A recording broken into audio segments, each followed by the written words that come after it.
नमस्कार, मी संस्कृती आणि आपण पाहत आहात नवा मराठा। तर पाहुयात अहिल्यानगर जिल्ह्यातील महत्त्वाच्या घडामोडी। नगर शहरातील कायनेटिक चौकात दररोज वाहतूक कोंडी होत असल्याने वाहन चालक आणि नागरिक त्रस्त झाले आहेत। या वाहतूक कोंडीमुळे वारंवार अपघात होत आहेत, ज्यात काही जण गंभीर जखमी झाले आहेत। पुणे दौंड आणि केडगाव कडून येणारी वाहने, रेल्वे मालधक्क्यावरील अवजड वाहने आणि बेशिस्त वाहन चालकांमुळे ही समस्या अधिक गंभीर झाली आहे। या वाहतूक कोंडीत रुग्णवाहिका अडकल्याने रुग्णांना वेळेवर उपचार मिळवण्यात अडचणी येत आहेत। त्यामुळे प्रशासनाने तातडीने उपाययोजना कराव्यात अशी मागणी नागरिक करत आहेत। अहिल्यानगर महानगरपालिकेने शहरातील मालमत्ता कर आणि पाणीपट्टी थकबाकीदारांविरुद्ध कठोर पावले उचलण्यास सुरुवात केली आहे। थकबाकीदारांना वारंवार नोटिसा देऊनही प्रतिसाद न मिळाल्याने महानगरपालिकेने आता जप्ती आणि लिलावाची प्रक्रिया सुरू केली आहे। शहरातील 20हून अधिक बिगर निवासी आणि व्यावसायिक मालमत्ता जप्त करण्यात आल्या आहे। या मालमत्ता धारकांना 31 मार्च पर्यंत थकीत कर भरण्याची अंतिम मुदत देण्यात आली आहे। त्यानंतर या मालमत्तांचा लिलाव करण्यात येणार आहे। आरक्षणाची तरतूद डावलून अहिल्यानगर मध्यवर्ती जिल्हा सहकारी बँकेत होत असलेल्या भरतीला विरोध करण्यासाठी 3 मार्च पासून जिल्हा बँकेसमोर वंचित बहुजन आघाडीच्या वतीने धरणे आंदोलन करण्यात येणार आहे। या आंदोलनाच्या पार्श्वभूमीवर जिल्हा बँकेचे मुख्य कार्यकारी अधिकारी रावसाहेब वर्षे आणि सहाय्यक निबंधक गणेश आवटी यांना मागण्यांचे स्मरणपत्र देण्यात आले। योगेश साठे, जिल्हाध्यक्ष वंचित बहुजन आघाडी अहिल्यानगर। आम्ही पक्षाच्या वतीने अहिल्यानगर जिल्हावर्ती बँक सहकारी बँक यांच्या या जी काय भरती चाललेली आहे, असंवैधानिक पद्धतीने जी चालली भरती प्रक्रिया म्हणून त्यांना पत्र केलेला आहे।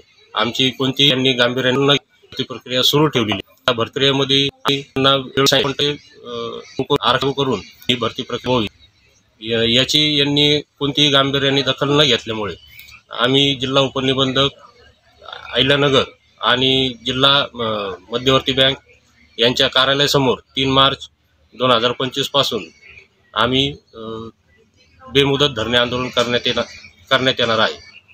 सरकारी जागेवर अनेक वर्षांपासून राहणाऱ्या अनुसूचित जाती जमाती आणि भटक्या विमुक्त प्रवर्गातील कुटुंबांना बेघर केले जात असल्याचा आरोप करत सत्यशोधक अण्णाभाऊ साठे स्मारक प्रतिष्ठानच्या वतीने जिल्हाधिकारी कार्यालयासमोर निदर्शने केली।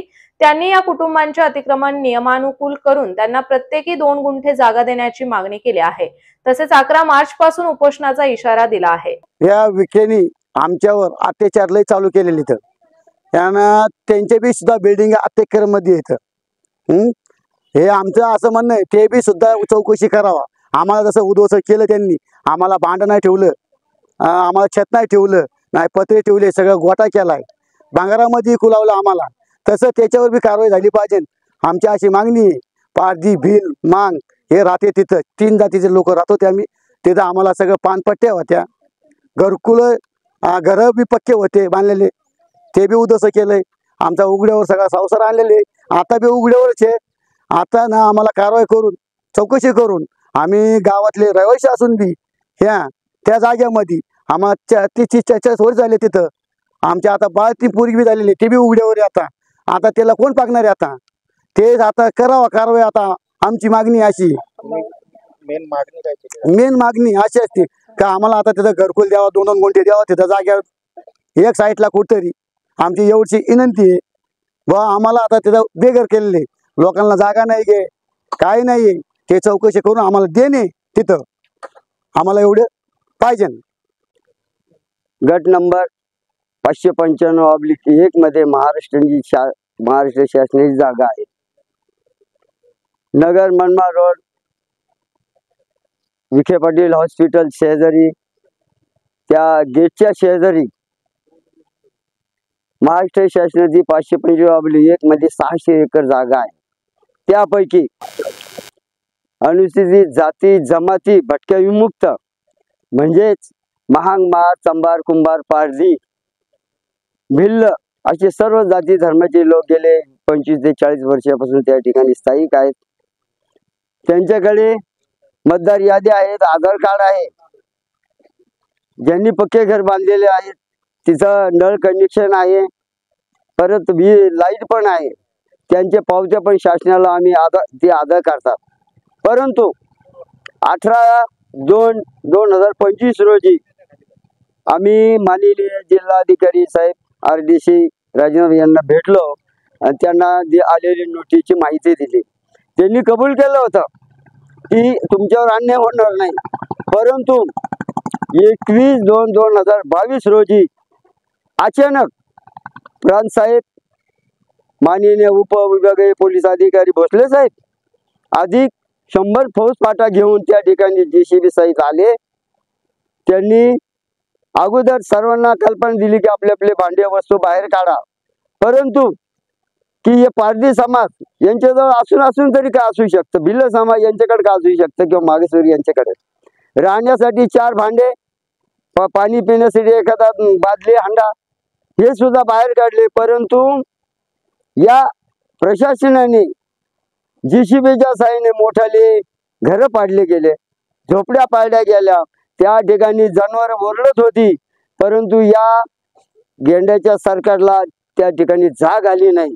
आणि जाग न आल्यामुळे आम्ही या ठिकाणी पुन्हा निवेदन देतोय की येणाऱ्या 15 दिवसामध्ये या लोकांना शासनाने 555(1) मध्ये 2 गुंठे जागा द्यावी किंवा 1 गुंठा जागा द्यावी. ज्याप्रमाणे मुंबई पुणे या ठिकाणी मोठ्याले बिल्डिंग असतात, अशा प्रकारे 10x10 घरचे 10x10चे घर का होईना प्रत्येक 40 ते 25 कुटुंबाची आम्ही यादी दिलेली आहे. या लोकांना द्यावा आणि त्यांना उद्योग करण्याची संधी द्यावी. सध्याच्या काळात कराटे प्रशिक्षण घेणे अत्यंत गरजेचे आहे. केवळ मैदानी खेळच नाही तर व्यक्तिमत्व विकास घडवणारा, शारीरिक दृष्ट्या सदृढ करणारा आणि निरोगी शरीर ठेवणारा खेळ म्हणून कराटेकडे पाहिले जाते. पालकांनी आपल्या पाल्याला कराटे शिकवणे ही काळाची गरज आहे, असे वर्ल्ड फुनाकोशी कराटे या संस्थेच्या मुख्य प्रशिक्षकांनी केले. तसेच या संस्थेच्या अंतर्गत विविध कराटे बेल्टची परीक्षा घेण्यात आली. यावेळी संस्थेचे मुख्य प्रशिक्षक आणि विद्यार्थी उपस्थित होते. World Funakoshi Shotokan Karate Organisation म्हणजे संस्थेचे वतीने आज या ठिकाणी कराटेचे बेल्ट परीक्षा घेण्यात आली. या परीक्षेत विविध बेल्टचे परीक्षा घेण्यात आले आणि या ठिकाणी मध्ये बरेच मुलं सहभागी झाले होते. ह्याच्यात yellow belt, orange belt, green belt, blue, purple belt, brown belt आणि ब्लॅक बेल्टची परीक्षा होती. कराटे हा मैदानी खेळ असून खूप गरजेचा आहे आणि हे संरक्षणासाठी पण खूप गरजेचं आहे. श्री समर्थ विद्याप्रसारक मंडळाच्या माजी विद्यार्थी संघाची स्थापना करण्यात आली. या संघामार्फत जास्तीत जास्त माजी विद्यार्थ्यांपर्यंत पोहोचण्याचा संस्थेचा मानस आहे. जगातील जवळजवळ सर्वच देशात समर्थचे माजी विद्यार्थी कार्यरत आहेत. त्यांची माहिती संकलित करून माजी विद्यार्थी मेळावे, विशेषांक, स्मरणिका तयार करणे, यशस्वी विद्यार्थ्यांच्या मुलाखती घेणे आदी विविध उपक्रम राबवण्यात येणार आहेत. अहिल्यानगर तालुक्यातील इसळक येथील श्री रामलिंग तीर्थ येथे अखंड शिवनाम महोत्सव तथा ग्रंथराज शिवलीलामृत पारायण आणि शिवपुराण कथा उत्साहात आणि भक्तिमय वातावरणात पार पडली. तसेच 20 फेब्रुवारी पासून सुरू झालेल्या या कार्यक्रमाची सांगता झाली. कार्यक्रमाची दैनंदिनी पहाटे 4 ते 6 काकडा आरती, सकाळी 6 ते 8 श्रींचे रुद्राभिषेक पूजन आणि विष्णू सहस्रनाम, 8 ते 10 ग्रंथराज शिवलीलामृत पारायण, सायंकाळी 4 ते 5 हरिहर नामजप, 5 ते 6 हरिपाठ आणि आरती, रात्री 7 ते 9 शिवपुराण कथा आणि नंतर महाप्रसाद अशी होती. अन्न तरी त्या ठिकाणी त्याला द्यावा. मग त्यांनी सांगितलं शिवपार्वती, ते म्हटले तू जाऊन तर सांग. आता तो द्वारपाल गेला आणि राजाला सांगितलं, म्हणलं राजेसाहेब तुमच्याकडे शिवपार्वती आलेत, म्हणले शंकर आणि पार्वती तुम्हाला भेटायला आले. आता तो राजा म्हणला तुला काही वेळ लागलं का, शंकर पार्वती कशाला मला भेटायला येतील, म्हटले इथं जा. म्हटले राजेसाहेब काही कामात आहेत असं सांग. तो द्वारपाल पुन्हा आला, त्याने सांगितलं राजेसाहेब व्यस्त आहेत, म्हणले जातो. आता पार्वती माता तर गप्प बसला, बाहेर निघाले. फुले बाबा म्हटले पार्वती. अहिल्यानगर मधील गोरगरीब आणि सामान्य नागरिकांना अंत्योदय योजनेचा लाभ मिळण्यासाठी इष्टांक वाढवून देण्याची मागणी करण्यात आली आहे. नवीन लाभार्थी नोंदणी बंद असून रेशन कार्ड ऑनलाईन करण्यासाठी अडचणी येत आहेत. त्यामुळे शासनाने तातडीने इष्टांक वाढवून द्यावा अशी मागणी माजी नगरसेवक निखिल वारे यांनी राधाकृष्ण विखे पाटील यांना निवेदन देऊन करण्यात आले आहे. शासनाच्या अंत्योदय योजनेच्या माध्यमातून अहिल्यानगर मधील लाभधारकांना मोफत रेशन काम वाटण्याचे काम सुरू आहे. परंतु नगर जिल्ह्याचा इष्टांक संपल्याने नवीन नोंदणी गेल्या अनेक दिवसांपासून बंद आहे.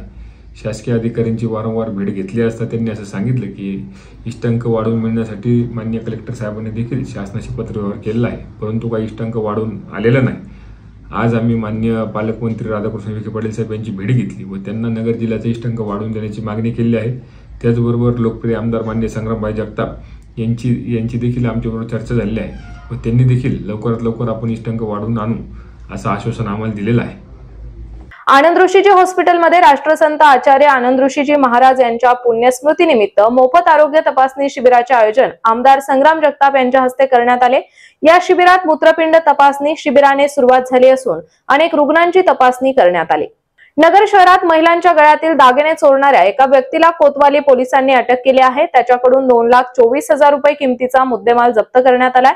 त्याने 3 ठिकाणी चेन स्नॅचिंगचे गुन्हे केल्याची कबुली दिली आहे। ही कारवाई पोलीस अधीक्षक आणि इतर पोलीस अधिकाऱ्यांच्या मार्गदर्शनाखाली करण्यात आली आहे। अभिमन्यू विलास कुसाळकर असे आरोपीचे नाव आहे। पोलीस स्टेशन हद्दीमध्ये 2025 आणि 2024 मध्ये ज्या चेन स्नॅचिंग झालेल्या आहेत त्याच्या संदर्भात त्या उघडकीस आणण्यासाठी माननीय पोलीस अधीक्षक सरांच्या आणि अपर पोलीस अधीक्षक सरांच्या आदेशानुसार पथक तयार करण्यात आलेलं होतं। सदर पथकामध्ये आम्हाला अशी माहिती मिळाली की MH17CU 4008 या होंडा शाईन गाडीवर सदर जे 3 गुन्हे आहेत आपल्याकडचे 149/2025, 71/2025 आणि 597/2024 या गुन्ह्यांमध्ये या तिन्ही गुन्ह्यांमध्ये मिळून एका गुन्ह्यात 20 ग्रॅम, एका गुन्ह्यात 14 ग्रॅम आणि एका गुन्ह्यात 25 ग्रॅम अशी सोन्याची दागिने चेन स्नॅचिंग झालेली होती। तर सदर आरोपीला काल संध्याकाळी ताब्यात घेतले असता त्याच्याकडे तपास केल्यावर आपल्याला त्याच्याकडून 34 ग्रॅम म्हणजे एका गुन्ह्यातलं 20 ग्रॅम आणि 14 ग्रॅम अशा 2 गुन्ह्यांमधली 100% रिकव्हरी मिळालेली आहे। आणि जो 2024 मधला गुन्हा होता त्यातली 25 ग्रॅम जे सोनं गेलेलं आहे ते सदर याचा एक आणखी साथीदार आहे, तो फरार आहे, अजून अटक नाही, तो त्याला आपण अटक करण्यासाठी टीम लावलेली आहे। अजय शिंदे त्याचं नाव आहे। तर सदर 25 ग्रॅम जे आहे ते त्याच्याकडे असल्याबाबत कबुली सदर आरोपीने दिलेली आहे। तर या बाबतीत मी माझ्याकडचे जे सगळे PI जराडे साहेब असतील आणि त्यांचा सर्व DB staff, Kokate madam, Darandale madam, Waghmare major, Dake major, Dalvi major, Pitale major, Rokale major, Pawar major, Kadam major, Lolage major, Kotkar major, Tarte, Dhivar, Khandal या सर्वांचं मी अभिनंदन करतो। त्यांनी चांगलं काम केलेलं आहे आणि यापुढेही अशाच पद्धतीनं ज्या राहिलेल्या चेन स्नॅचिंग आहेत त्या उघड करण्यासाठी पोलीस दलातर्फे चांगल्या प्रकारे प्रयत्न करण्यात येत आहे। तुमच्या माध्यमातून जनतेला फक्त एवढंच आवाहन करतो की आपल्यासोबत अशी कुठलीही घटना घडली तात्काळ पोलीस स्टेशनला रिपोर्ट करा आणि गुन्हा दाखल करण्यासाठी पोलीस स्टेशनला जावा। धन्यवाद। अहिल्यानगर शहर परिसरात वाहनांच्या चोऱ्या तसेच चेन स्नॅचिंग करणारा सराईत आरोपी स्थानिक गुन्हे शाखेच्या पथकाने पकडला असून त्याच्याकडून 10 ग्रॅमची सोन्याची चेन, एक चोरीची रिक्षा आणि एक मोपेड असा 3,50,000चा मुद्देमाल हस्तगत करण्यात आला आहे। या आरोपीचे नाव सोन्या उर्फ सूरज शिवाजी शिंदे असे आहे। तपासात 3 गुन्हे उघडकीस आले आहेत तसेच पोलीस या घटनेचा अधिक तपास करत आहेत। सोमवंशीय क्षत्रिय कासार समाजाचे आराध्य दैवत श्री कालिका माता मंदिराची स्थापना 90 वर्षांपूर्वी झाली असून हे मंदिर भाविकांचे श्रद्धास्थान आहे। श्री कालिका देवी संस्थान आणि कालिका महिला युवक मंडळाच्या प्रेरणेने श्री कालिका देवी मूर्ती वज्रलेप 90वा वर्धापन दिन, शतचंडी यज्ञ सोहळा 2 ते 6 मार्च पर्यंत विविध धार्मिक कार्यक्रमांनी होणार आहे। MIDC पोलिसांनी अवैध धंद्याविरुद्ध कारवाई करत 6 ठिकाणी छापेमारी केली। या कारवाईत 19,700 रुपये किमतीची दारू जप्त करण्यात आली असून 6 जणांना ताब्यात घेण्यात आले आहे। श्री अंबिका माध्यमिक आणि उच्च माध्यमिक विज्ञान विद्यालय केडगाव येथे विद्यार्थ्यांनी राष्ट्रीय विज्ञान दिवस आर्टिफिशियल इंटेलिजन्सचा अनुभव घेऊन साजरा केला। विद्यार्थ्यांना VR बॉक्स, होलोक्यूब द्वारे प्रत्यक्ष अनुभव देण्यात आला। अजिंक्य फिटनेस वर्ल्डच्या खेळाडूंनी बॉडी बिल्डिंग स्पर्धेत यश मिळवले। देवदत्त गुंडू यांनी पॉवर लिफ्टिंग स्पर्धेत रौप्य आणि ब्रॉन्झ पदके मिळवली तर रोहन सकट याने राज्यस्तरीय बॉडी बिल्डिंग स्पर्धेत 2रा क्रमांक पटकावला। रोटरी क्लब ऑफ प्रियदर्शनी तर्फे एक्युप्रेशर चिकित्सा शिबिराचे आयोजन करण्यात आले आहे। हे शिबिर 28 फेब्रुवारी ते 5 मार्च दरम्यान सप्तक सदन, खिस्त गल्ली, अहिल्यानगर येथे भरवण्यात आले आहे। तर अशाच माहितीपूर्ण बातम्यांसाठी चॅनलला सबस्क्राइब नक्की करा।